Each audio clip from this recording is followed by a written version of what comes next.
They weren't born here. They didn't evolve. They just appeared.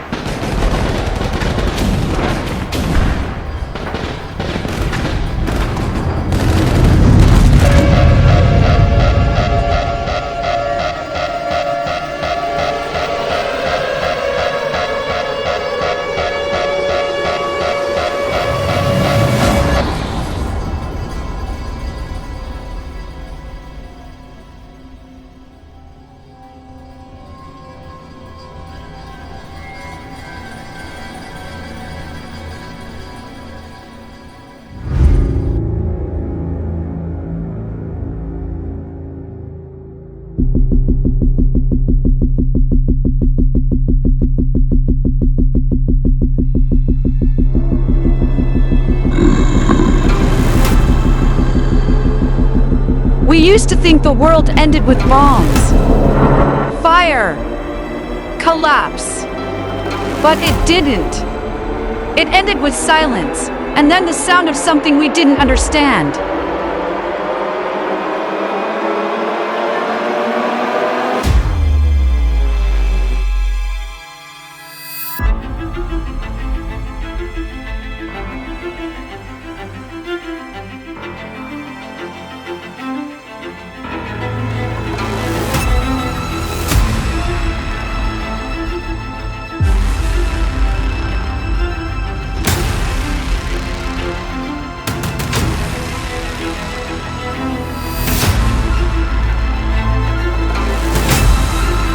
The world is introduced through fragmented perspectives, rural survivors, urban remnants, and an underground tech group called Echo Black.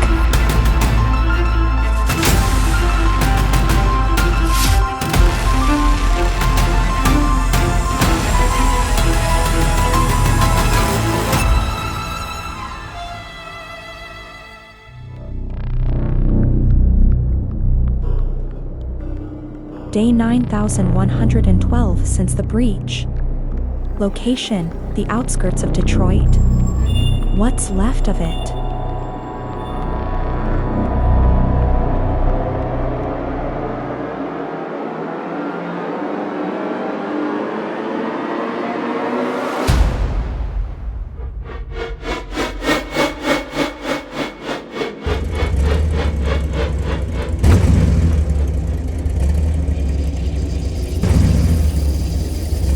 A tired caravan moves through the broken highway.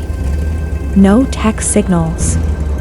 Ren is among them, quiet, eyes always scanning.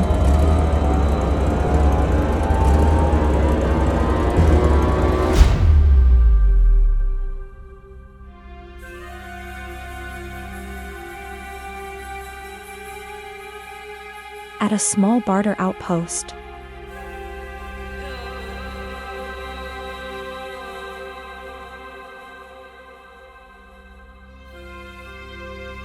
Ren trades a melted circuit board and a page from an old field manual for food.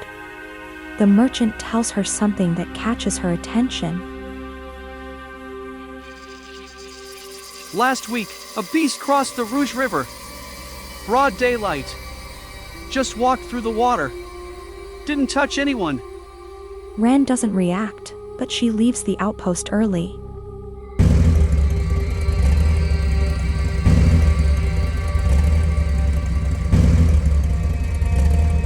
Des, early 40s, builds a small field transmitter in the basement of a crumbled university lab. Ari, a non-human cyber, highly advanced robot, monitors sensor logs. They're part of Echo Black, a rogue intel group quietly collecting data from what's left of the grid. They review a recent drone loss near a no-go zone. Ari spots patterns in beast sightings, like they're circling something, returning. Des decides to go check it out himself. Ari warns. This isn't hunting behavior. It's something else.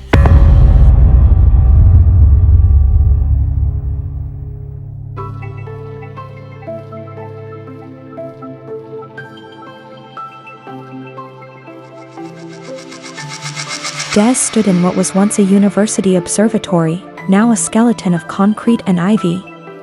The dome above had long since collapsed, leaving an open wound in the roof that let in rain, leaves, and stars. The table in front of him flickered with a dim, salvaged holomap, Detroit, as it once was, overlaid with pulsing red zones and fading heat trails.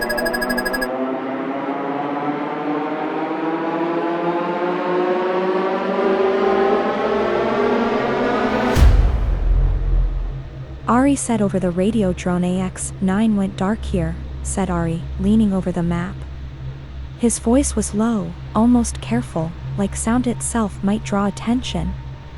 He pointed to a patch of no man's land just west of the old city center. 27 seconds after breaching the outer ring. Last transmission was corrupted, but he paused. Ari tapped a sequence. The screen jumped, then stabilized, showing one still frame from the drone's last footage.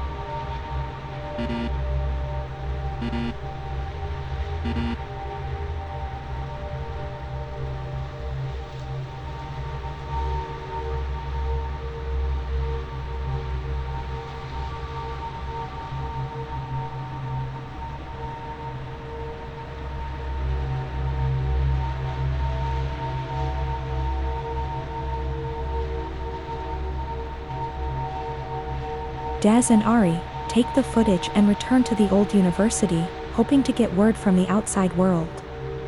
The air was cold inside the lab bunker, even beneath 30 feet of earth and rebar. Ari adjusted the satellite booster manually. There was no automation anymore, not in this part of the world. The signal was weak, riding on stolen bandwidth pulled from still-breathing satellites that drifted silently above the ruined planet. A burst of static cut through the noise. Then, a voice. Detected movement near Corridor 17. Caravan. Repeat, civilian caravan heading southeast through Fringe Red Line. Projected destination. Echo Black Central. Des looked up from the weapons table. How big? The voice on the feed, clipped, accented, Midwest maybe, replied. 5 transports. No escort. Mostly trade-bound, possibly refugees. But there's something else. A tag pinged off one of them. Partial echo signature. Old code. Possibly scavenged tech. A silence fell between them. Then Des said quietly, "Ren!" Ren sat on the back of a rust-scorched flatbed, eyes half-closed beneath her hood. The caravan moved slow, not because of terrain, but because no one ever rushed through red zones. Speed drew attention. She wasn't supposed to know where they were going. Not exactly. But she knew the old echo signal. She'd heard it once before, years ago, when her father still carried a field beacon. Before he vanished in the swamps outside Toledo. Echo Black. Beast behavior specialists. Watchers.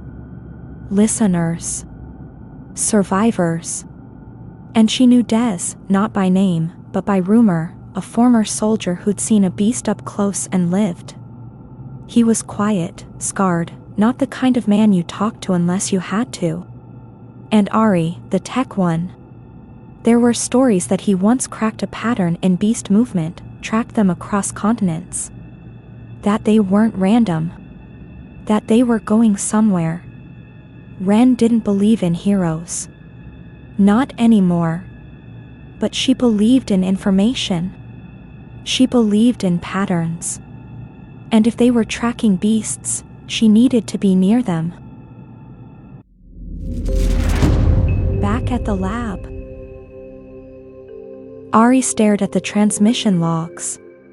She's not just passing through. She's watching us. Des checked his rifle, then his boots. Then let her.